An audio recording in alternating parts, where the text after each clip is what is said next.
Hello and welcome everybody back to my channel. This is your boy Fiery Bacon, and the new update for Genshin Impact came out, the 4.5 update. And there's a couple of things here that I want to share with you guys in case any of my friends come across this or the people that I hope get into the game and notice that I have this on my channel. We're going to go over a couple of things that was brought to this update that may be a little confusing for you guys. Um, the first thing I want to go over is one of their newest things that is probably going to catch your attention super quickly is the new Wish Banner. This is called the Chronicled Wish Banner. It is a brand new banner that will specifically have 5-star characters that have been rerun several times. Um, so that way, a lot of newer players or players that are returning can get these characters if they so wish for them. Now, the way that this one works is it doesn't work like any of these other banners. The way this one works, if you're familiar with how the banners works, um, then you can skip this part. There will be a timestamp of me explaining how all of this works.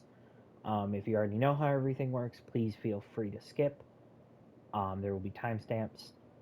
Anyways, moving on from that now, for anyone that doesn't know how most of these banners works, when you start the game, if you're brand new, you're going to have a banner on the very, very left side called the Beginner's Wish. It'll have the character Noelle. It's a free wish. You can wish on that as you please. It'll go away once you've used all the wishes that you can for it, and it'll disappear once you have Noelle. These first two banners will feature the two primary 5-star characters that are being either shown or boosted. For example, Chiori is the new 5-star Geo character that just came out, and they are pairing her with Arataki Ito, who is also another 5-star character that is used quite a bit by people.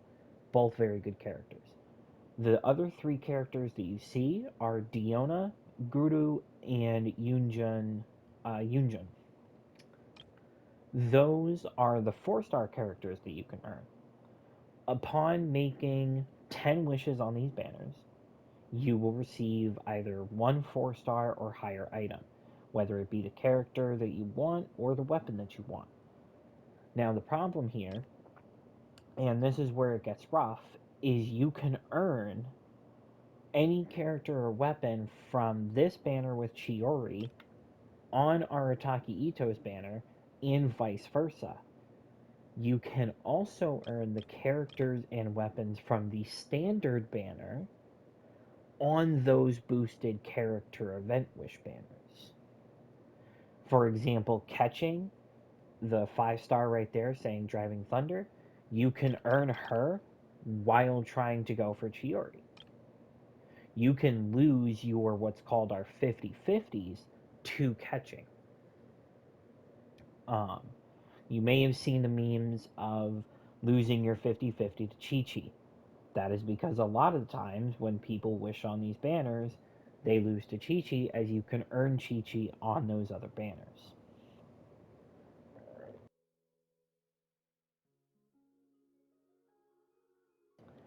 Now, the difference between this Chronicled Wish banner and the other banners is these 5-star characters that you see: Eula, Mona, Albedo, Klee, Diluc, and Jean. What you can do is you can chart your course to them, and what that means is you can set a path for, let's say, you want to go for Eula.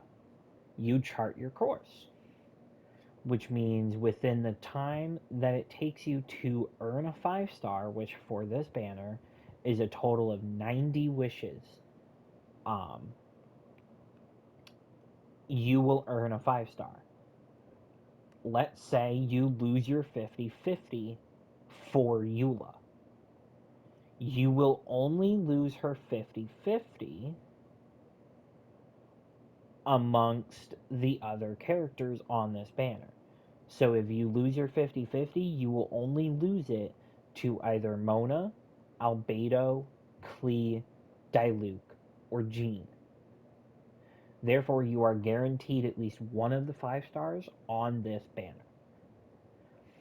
When you go to do it again, if you put in more wishes after losing that 50/50, you will be guaranteed to get Eula, or the designated character that you are wishing for. This also works the same way as weapons. The weapons work the same way. You can chart your course to any of the 5-star weapons that are displayed to you on this banner. For example, if you chart your course to Skyward Spine, you may lose your 50/50 to Skyward Pride. There won't be losing a 50/50 to a 5-star weapon that isn't on this banner. If you pull for Skyward Harp, you may lose to Hunter's Path. The 4 stars that you can earn on this banner, from what I have read, are the exact same as all of the other 4 banners that you see here today. The only weapons you will not be receiving, just like the others, are any mission locked or quest related weapons, as well as craftable weapons that need a recipe. Those will not be selected.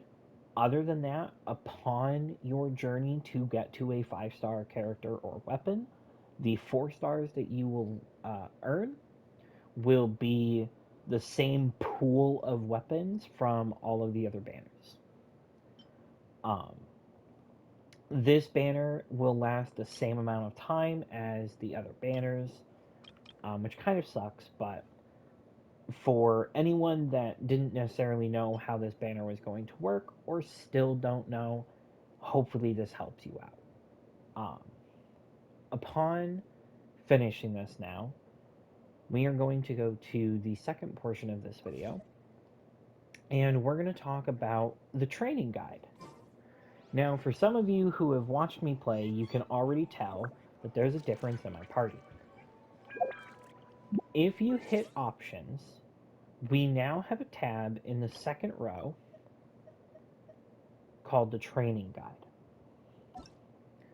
The training guide is what will help you show any and all characters that you have in your party at the current moment, and it will tell you how weak or how good they are compared to your current maximum world level.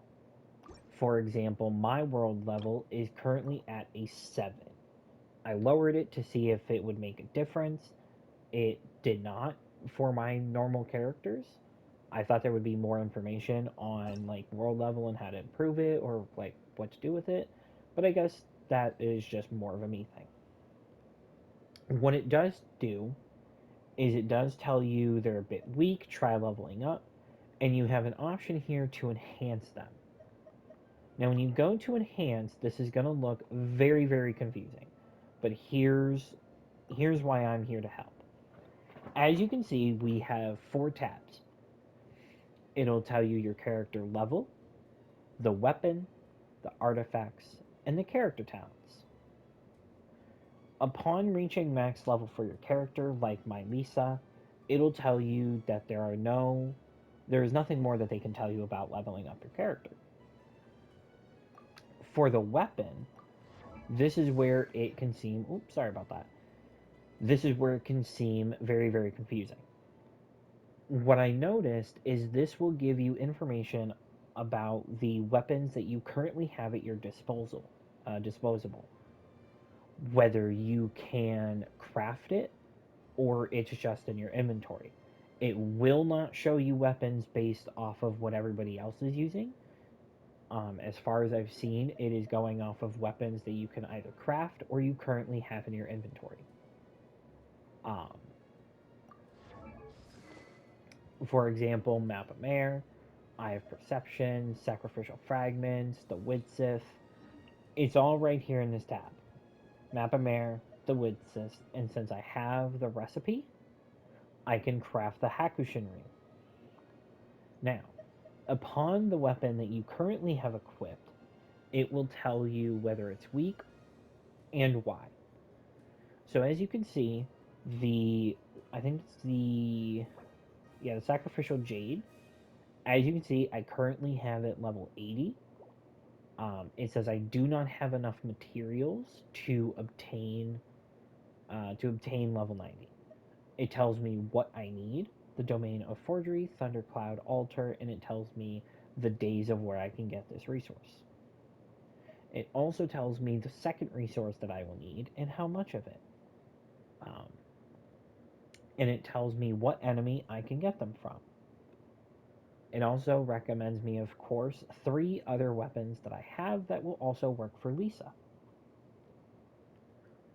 Now we get to the artifacts. This is very, very plain and simple. It tells you 3 different plans of what you can do with your artifacts for your said character. Um, it'll tell you how much resin of your resin at the top right there, the 160 that I have. It tells you how much it will take to do 1 run. Um, so if you were to go to this domain for it, the treasure collection is 20. Every time you do it, you'll need 20 resin. Um, it tells you what artifacts you should be using based off of the most amount used by players. And lastly, we get to the character talents. I thought this was going to work a bit differently, but I like how they did it. So what it tells you from here is it tells you your top priority first. It tells you what it can be upgraded to, and again, it tells you what you need and where you can find it, as well as how much it costs. Everything is right here displayed for you. If you're ever wondering, oh, how do I upgrade my character talents? This training guide is now here. It'll tell you Domain of Mastery, Realm of Slumber, Wednesday, Saturday, and Sunday. And again, since it's another domain, it'll take 20. Then you get to ones like these materials, these 5-star character level up materials. At some point within your character talents, you will need to start doing either trounce domains or weekly boss domains. For example, one of them is indeed the Storm Terror Challenge. It is a domain over here on the left-hand side of Mondstadt. Um, for anyone that's going to be new to the game, I won't state much about it, but it is a boss fight. That's all I'm going to say. Um, and all 4 tabs will do this for all of your characters. For example, my Kuki Shinobu. It says my character level is bad, my weapon is bad, my artifacts are bad, and my character talents are bad. If we look, it tells me I need to collect 2 more drops from the Ruined Serpent, and I need 5 more spectral husks from specters. It also tells me that ascending her is also recommended. For my weapons, just a habit.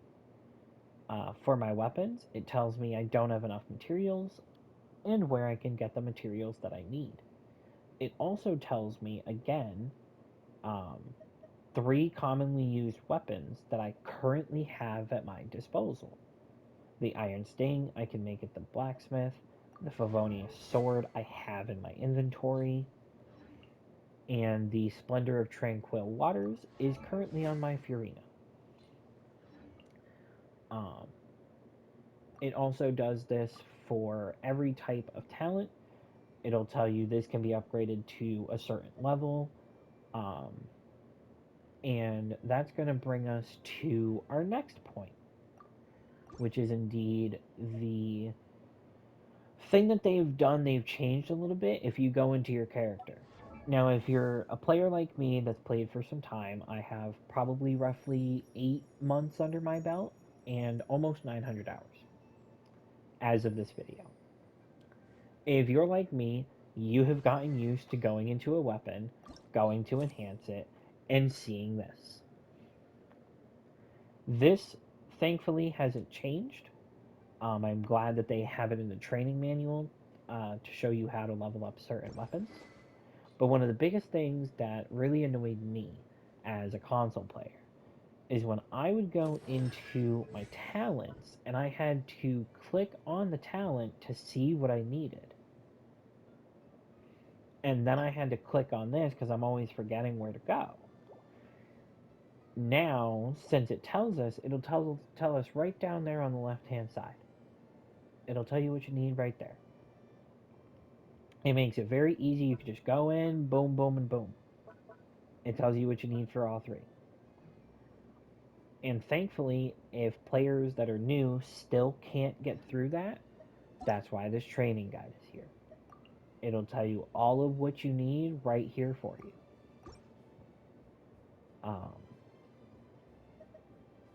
So yeah, this was definitely interesting.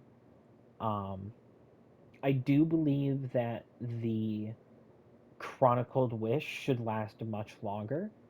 I was hoping it would last probably double the time, if not the entire patch, as this still is going to be rough because I don't know if they're going to keep it going after it's done. If not, it's going to suck a lot for a lot of people. But I hope this clears up everything that you may have wondered about. Um, Again, the training guide will show you everything you need to know about what you have equipped on your character, how to level things up with your character, and where to find the things that you need to level them up with. On that note, I'm going to go ahead and we're going to sit back down, have a lovely cup of tea, and I'll see you guys in the next one. Bye-bye.